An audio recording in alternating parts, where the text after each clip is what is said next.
Hi friends, ఇవాళ నేను పచ్చిమిర్చి నిలవ పచ్చడి ఎలా తయారు చేయాలో చెప్తాను. చూసి మీరు తయారు చేసుకోండి ఇంట్లో. సో ఫస్ట్ నిలవ పచ్చడికి కావాల్సిన పదార్థాలు: పచ్చిమిర్చి, ఆయిల్ అండ్ వెల్లుల్లిపాయలు, కారం, సాల్ట్ అండ్ నిమ్మకాయలు. ఇఫ్ నిమ్మకాయలు నా దగ్గర తక్కువ ఉన్నాయి, అందువల్ల నేను నిమ్మకాయలు యూస్ చేస్తాను, లేదంటే చింతపండు అయినా యూస్ చేసుకోవచ్చు, చింతపండు. సో ఇవి కావాల్సిన పదార్థాలు.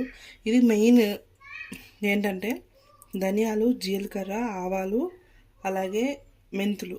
ఇవన్నిటిని కాస్త లైట్గా ఫ్రై చేసుకున్న తర్వాత మిక్సీ పట్టుకుంటే ఇలా మెత్తగా మిక్సీ పట్టుకోవాలి.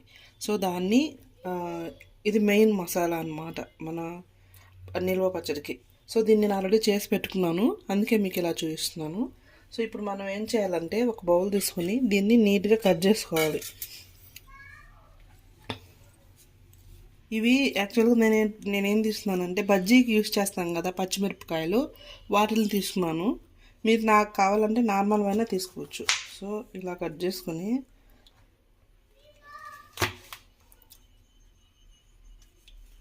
ఇలాగ ఘాట్లో హాఫ్కి ఘాట్ పెట్టుకొని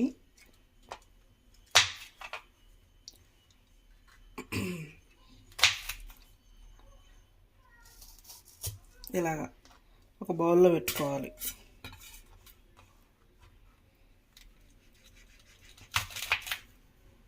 ఇలా హాఫ్కి ఘాట్ పెట్టుకుని ఇలాగా కనిపిస్తుంది కదా.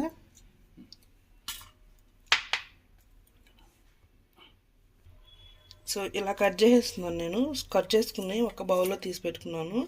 సో ఇప్పుడు ఒక 2 టేబుల్ స్పూన్స్ చూడండి,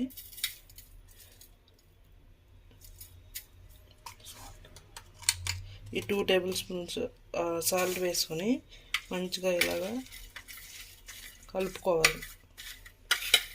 హ్యాండ్ యూస్ చేసుకోవచ్చు యాక్చువల్గా, బట్ ఇది నిల్వ పచ్చడి కదా, అందుకే నేను స్పూన్తో కలిపెట్టుకుంటున్నాను అంతా. సో ఇలాగా మంచిగా అన్నీ పట్టేలాగా కలుపుకొని చూడండి, అన్నిటికీ సాల్ట్ సరిపోయింది కదా.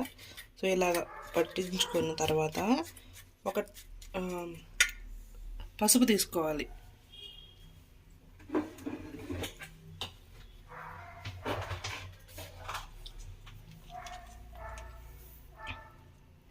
ఒక టేబుల్ స్పూన్ చూడండి, ఇలా పసుపు తీసుకొని పసుపు బాగా కలిసేలా వేసుకొని